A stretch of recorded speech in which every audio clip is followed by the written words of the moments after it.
Hello అండి, అందరికీ నమస్తే అండి. ఈరోజైతే ఎండ్రీలు దోసకాయ ఏ విధంగా కర్రీ చేసుకోవాలో చూసేద్దాము. ఇది మనకి ఎండ్రీలు అనేవి చాలామంది స్మెల్ వస్తున్నాయని తినరనమాట. అలా కాకుండా స్మెల్ లేకుండా కూర అనేది కమ్మగా ఉండేటట్టు ఎలా చేసుకోవాలో చూసేద్దాము. ఫస్ట్ అయితే ఎండ్రీలను అయితే తీసుకోవాలి.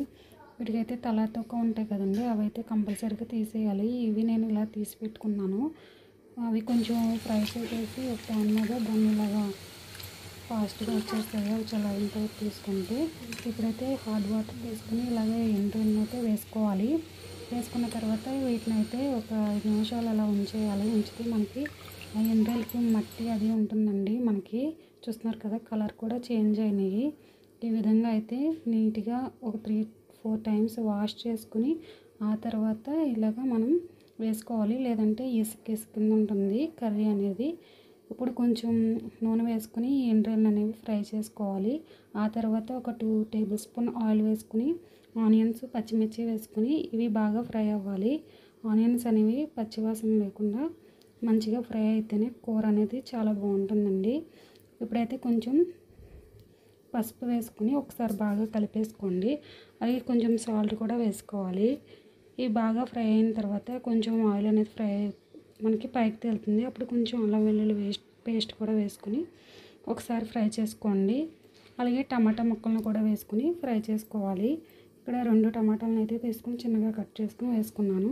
ఇప్పుడు మూత పెట్టేసి మగ్గనివ్వాలండి. ఇవి మనకి టమాటా అనేది మెత్తగా సాఫ్ట్గా మగ్గిన తర్వాత ఇలా ఆయిల్ అనేది తేలుతుంది కదా, ఆ టైంలో మనం దోసకాయ ముక్కలు అనేవి చిన్న చిన్నగా కట్ చేసుకున్నవి వేసుకోవాలి. వేసుకున్న తర్వాత ఒకసారి బాగా కలుపుకోవాలి.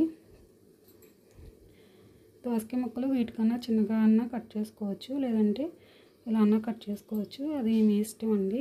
ఇప్పుడైతే ఒకసారి బాగా కలిపేసుకుని ఇప్పుడు మూత పెట్టేసి ఆ దోసకాయ ముక్కలు అనేవి బాగా మగ్గనివ్వాలి ఫస్ట్ అయితే. ఆ తర్వాత అయితే ఇవి బాగా దోసకాయ ముక్కలు అనేవి ఈ విధంగా మగ్గిన తర్వాత కొంచెం ఇప్పుడైతే మనం కొంచెం లైట్గా ఫ్రై చేసుకున్నవి ఎండ్రీలు ఉంటాయి కదండి, వాటిని అయితే వేసేసుకోవాలి. వేసుకొని ఒకసారి బాగా కలిపేసుకోవాలి. ఇప్పుడు ఎండ్రీలకి మనకి ఆల్రెడీ సాల్ట్ ఉంటుంది కాబట్టి చూసుకుని అడ్జస్ట్ చేసుకుని సాల్ట్ కర్రీకి సరిపడగా వేసుకోవాలి. ఆ తర్వాత 2 స్పూన్స్ కారం అయితే వేసుకుని ఒకసారి బాగా కలిపేసుకుని ఇప్పుడైతే కొంచెం వాటర్ అనేది వేసుకోవాలి. వాటర్ అనేది వేసుకుని బాగా దగ్గరకు వచ్చే వరకు ఆయిల్ అనేది కొంచెం పైకి తేలేంత వరకు ఉడికించుకోవాలి. టేస్ట్ అయితే చాలా బాగుంటుందండి కర్రీ అయితే. మీరు కూడా తప్పకుండా ట్రై చేసి ఎలా వచ్చిందో కామెంట్ చేయండి. ఒకసారి బాగా కలిపేసుకుని మూత అయితే పెట్టేసుకోవాలి.